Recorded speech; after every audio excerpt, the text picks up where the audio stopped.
তোমরা কি এমবিএ পড়বার জন্য ভাবছো? যারা ধরো ক্যাট ম্যাট স্যাট এক্সাম দিয়েছো বা আগের বছর থেকে প্রিপারেশন নিয়েছো, এবছর এক্সাম অ্যাডমিশন নিতে চাইছো, তো এই ভিডিওটি তাদের জন্য। আচ্ছা, আমাদের চ্যানেলে তোমাদের স্বাগতম। আজকের ভিডিওটি আমি এক জনপ্রিয় স্নাতকোত্তর কোর্স সম্পর্কে কিছু বলবো। সেটা হলো এমবিএ, যেটা হলো মাস্টার অফ বিজনেস অ্যাডমিনিস্ট্রেশন। এখানে যদি তুমি একটা স্টুডেন্ট হয়ে থাকো বা ওয়ার্কিং প্রফেশনালও তোমার চলছে, তো কিভাবে তুমি নিজের কেরিয়ারটাকে আরো বাড়াতে পারো এমবিএ কোর্স করে, সেই ভিডিওটি মধ্যে তোমাদের আজকে জানাতে এসেছি। এমবিএ কোর্সের সম্পর্কে বিস্তারিত কিছু, এটার কি কতদিন এর কোর্স, এর ভালো মন্দ কি আছে, মন্দ দিক কি আছে, কেরিয়ারের সুযোগ কতটা পাবে, এর শিক্ষার খরচ কতটা আছে, তুমি ইন ফিউচারে প্লেসমেন্ট কেমন আছে, বেতন কেমন পাবে, সমস্ত কিছু বিষয়। এটা একটা professional degree, business management, leadership এবং এন্টারপ্রেনারশিপ কে এখানে এক্সপার্ট তুমি হতে পারবে এই কোর্সটা করার পরে, যদি তুমি নিজের মধ্যে সেই এলিজিবিলিটি থাকে।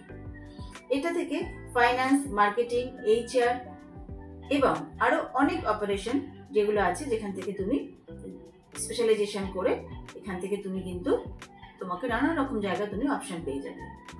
এটা ফুল টাইম যেটা আছে এমবিএ কোর্সের সময়টা, সেটা 2 বছরের জন্য।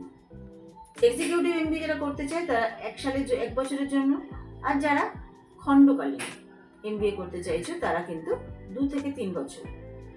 আচ্ছা, অনলাইন এমবিএ বা এখানকার এমবিএ করতে গেলে কি যোগ্যতা কি লাগে? ন্যূনতম যারা ডিগ্রি কোর্স করেছো মানে গ্রাজুয়েশন, তাদের 50% নম্বর লাগে, তবে তোমরা কিন্তু এর এন্ট্রান্স এক্সাম ক্যাট ম্যাট স্যাটে বসতে পারবে। যারা দিচ্ছ তারা নিশ্চয়ই জানো, এবং ক্যাট ম্যাটের তো রেজাল্ট বেরিয়ে গেছে, তোমরা নিশ্চয়ই জানো। এমবিএর জন্য সব থেকে তুমি ভালো যে তুমি প্রফেশনে যে তুমি চাকরি পেতে পারো, সেটা হলো মার্কেটিংয়ে, ইকোনমিকে, হিউম্যান রিসোর্স যেটা এইচআর, অপারেশন, ব্যবসা বিশ্লেষণ এবং আন্তর্জাতিক ব্যবসাতে। আচ্ছা, এমবিএ সুবিধা কি কি আছে? এর কেরিয়ারের জন্য তুমি নিজেও কিন্তু পরিচালনা ও নেতৃত্বের ভূমিকা নিয়ে জন্য তোমাদের কাছে দরজা খোলা আছে। এর উচ্চ উপার্জনের সম্ভাবনা আছে।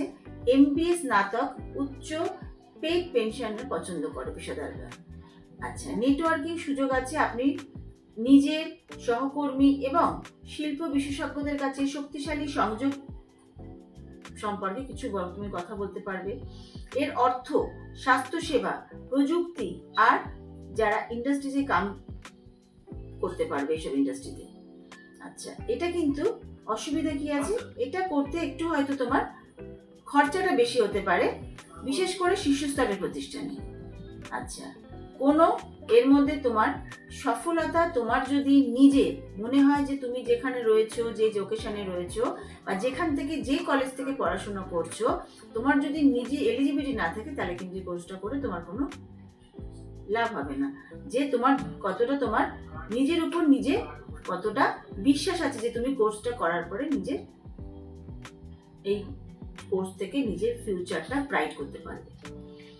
এমবিএ করলে তুমি কোথায় কোথায় কাজে তুমি কি কি কাজ করতে পারবে? মার্কেটিং ম্যানেজার, ব্যবসা বিশ্লেষক, আর্থিক উপদেষ্টা, অপারেশন ম্যানেজার, এইচআর ম্যানেজার। আচ্ছা, এখানে ব্যাংকিং, ফিনান্স, আইটি পরামর্শ, স্বাস্থ্য সেবা, যে কোনো এফএমজিসিতে তুমি নিজের এরিয়াটাকে নিয়ে এগোতে পারবে।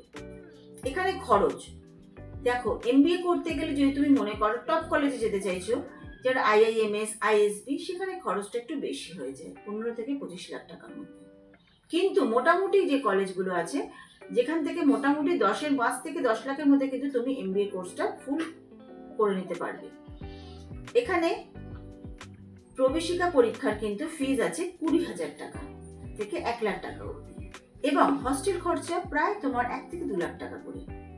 এবার তুমি হয়তো ভাবছো যে এই কোর্সটা করার পরে আমি কিরকম বেতন পেতে পারি? সেরা কলেজ যদি তুমি করতে পারো, সেখান থেকে কিন্তু পার অ্যানাম 12 থেকে 25 লাখ অবধি পেতে পারো। গড় পর্দায় তুমি মোটামুটি ধরে রাখো 6 থেকে 12 লাখ তো তুমি স্টার্টিংয়ে তুমি চাকরিতে বেতন প্রত্যাশা করতেই পারো। আচ্ছা, এখানে শীর্ষ কলেজ এমবিএ এর জন্য কোথায় কোথায় আছে?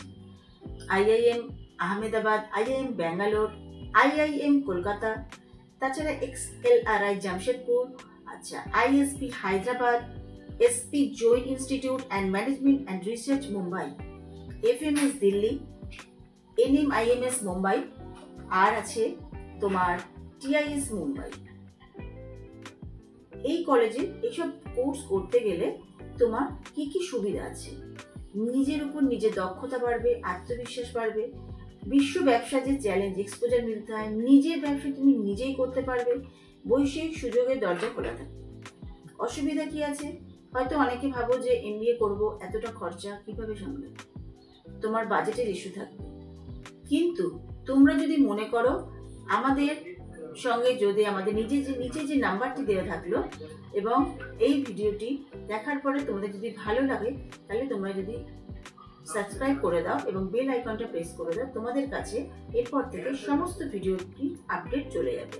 তাছাড়া তোমার যদি কোনো রকম বাজেটের ইস্যু থাকে, কোন কলেজের কি ধরনের কতটা তোমরা এখান থেকে স্কলারশিপ পেতে পারো, সমস্ত কিছু আমাদের নিচে যে কন্ট্যাক্ট নাম্বার দেওয়া থাকলো সেখানে যোগাযোগ করলে, ইমিডিয়েট যোগাযোগ করলে তোমরা কিন্তু সেই সুযোগটা পেয়ে যাবে খুব তাড়াতাড়ি।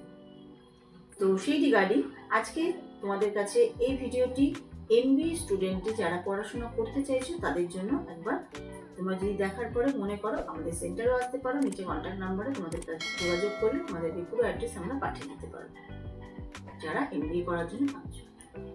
নমস্কার।